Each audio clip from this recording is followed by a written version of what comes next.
السلام عليكم ورحمة الله تعالى وبركاته، متتبعي الأوفياء، سعيدة بلقائكم إخواني الكرام في فيديو جديد على قناة عقارات أم ملك. مرحبا وألف مرحبا بجميع متتبعي الأوفياء اللي تتابعونا من داخل المغرب وكذلك من خارج المغرب. اليوم عندنا عرض لشقة جميلة ما شاء الله، شقة اللي معروضة للبيع بمنطقة عين السبع بإقامة محروسة. بهذه الشقة هذه بالمصعد وبالباركين. بقاو معايا إخواني حتى الآخر ديال الفيديو. فريمون شقة ممتازة تستحق الجيمات ديالكم. الله يعطيكم صحتكم، ما تنساوش تضغطوا على جيم وهكذا تشتركوا في القناة إلا كنتو تشوفوها لأول مرة. مرحبا وألف مرحبا. المهم هذا هو الباركين ديال السيارة، كبير تبارك الله. هانتوما تشوفوا المساحة ديالو، كل واحد بالمكان ديالو الخاص بالسيارة. المهم إخواني الشقة كما قلنا غادا تتباع لظروف الانتقال إلى خارج المغرب. المهم الشقة راها جات في موقع استراتيجي، جميع المرافق متوفرة بمنطقة عين السبع، شارع ميموزة. قريبة لجميع المرافق جات هاد الشقة وسط الفيلات، بحكم أن العمارات تتواجد قريبة يعني الفيلات غتشوفوها معايا في التصوير. المهم هذا هو السانسور إخواني، المدخل ديال لا ريزيدونس هو هذا. كاين دروج ديال اللي تيهبطوا كذلك الباركين. هنا كاين المصعد. المهم حاولت تعطيكم اطلاله على المصعد تا هو كذلك باش تشوفوا معايا اخواني. المهم تنحاول نعطيكم جميع التفاصيل بدون استثناء.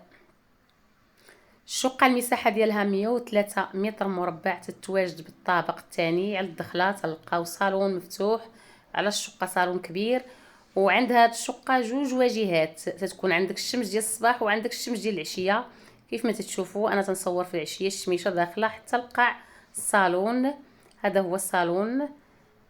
قبس سامبل صباغه بالخيال بالبلون هي كذلك، او عفوا صباغه بالعنبره اللي كاينه في هذا الصالون. هذا ستيكو مرايه.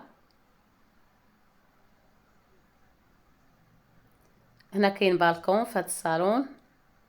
يمكن ما شفتوا اخواني، هانتوما الموقع الخارجي ديال هذه الشقه هو هذا، قريبه لشارع ميموزه. هنا فين كاينه هذا الرومبوار، هذا هو الشارع الكبير ديال شارع ميموزه اللي تهبطنا لجهه البحر. الشقه تتواجد بمنطقه عين السبع، الدار البيضاء. الناس تيبغيو هذه المنطقه هذه مرحبا بكم اخواني، تواصلوا بينا على الرقم اللي تتشوفوه على شاشه الفيديو، ونعطيكم الرقم ديال اصحاب الشقه. كما شفتوا القبص بالبلون سامبل تا هو كذلك بلي سبوت. عندك صالون كبير، الارضيه كما شفتوا الزليج اللي فيها رخامي، صباغه كما شفتوا كامله بالستيكو مرايه. هنا كاينه غرفه النوم، غرفه النوم بالحمام. يعني هاد الشقه هذه بجوج حمامات وثلاثه د الغرف وجوج واجهات اخواني الكرام.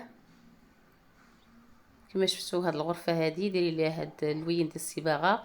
بالنسبه للبيبان والبلاكارات راهم بالعود شوك. هذا الحمام ديال غرفه النوم.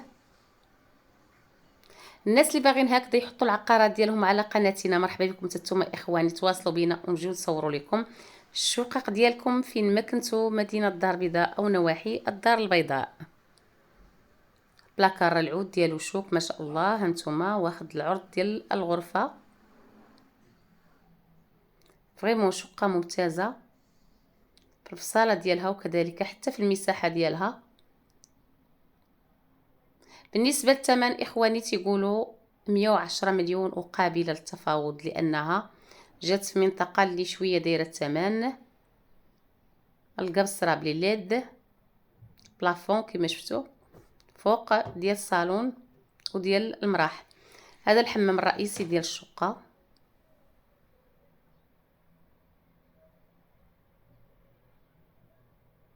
الشقه تنعاود نذكركم اخواني غتباع لظروف الهجره الى خارج المغرب.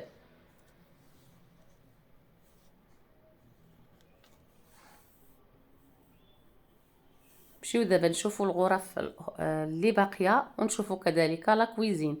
هذه الغرفه الثانيه. هنا كاين الكولوار ديال هاد الغرف هادو. بالنسبه للواجهه ديال النوافذ تتشوف القدام ديال هاد الغرف هادو، يعني تتكون عندك الشمس ديال الصباح.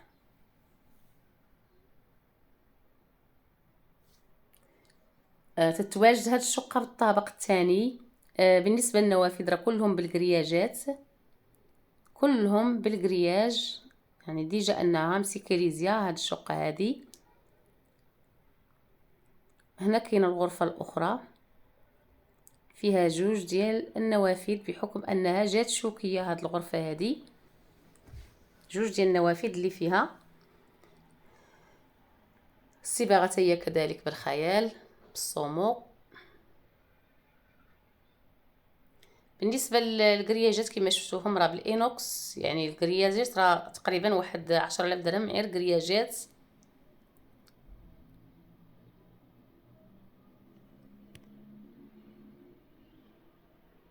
كنعاود نذكركم المساحه هي 103 متر مربع.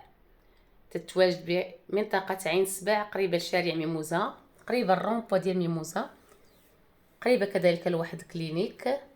جميع المرافق حداها مدارس، كلشي كاين في هذه المنطقه هذه بالضبط. هنا لا كويزين ايكيبي كما شفتوها هي كذلك. المهم هذه الشقه ديالنا ديال اليوم، تنتمنى تكون عجبتكم اخواني. اللي عجبتكم بارطاجيو مع الاهل والاصدقاء والاحباب، هذا فضلا منكم وليس امرا اخواني. هكذا تنكون وصلت لنهايه الفيديو، تنكون عطيتكم ربما جميع التفاصيل بدون استثناء. اللي عجبتكم الشقه تواصلوا بينا على الرقم اللي تشوفوه على شاشه الفيديو اخواني. المهم هذه هي لا كويزين كبيره ما شاء الله في المساحه ديالها. كاين كما شفتوا البلاكارات بالام دي اف، فيها لاهوت، فيها الكويزينيير، فيها الفورنو، فيها لا ماشين لافي ديجا انتيغري. كلشي كاين فيها، بلاصه الثلاجه اونكاستري. وكاين واحد ليسباس اللي مستغلينو هكذا دايرين فيه صاله مونجي، يعني كوزينه راها كبيره ما شاء الله، فيها بلاصه الجلوس وكذلك لا كويزين. شقه جميله تيتمنى اي واحد. هكذا تنكون وصلت لنهايه الفيديو، تنبغي نودعكم على امل اللقاء بكم في فيديو اخر ان شاء الله. اترككم مع بقيه التصوير، والسلام عليكم ورحمه الله وبركاته.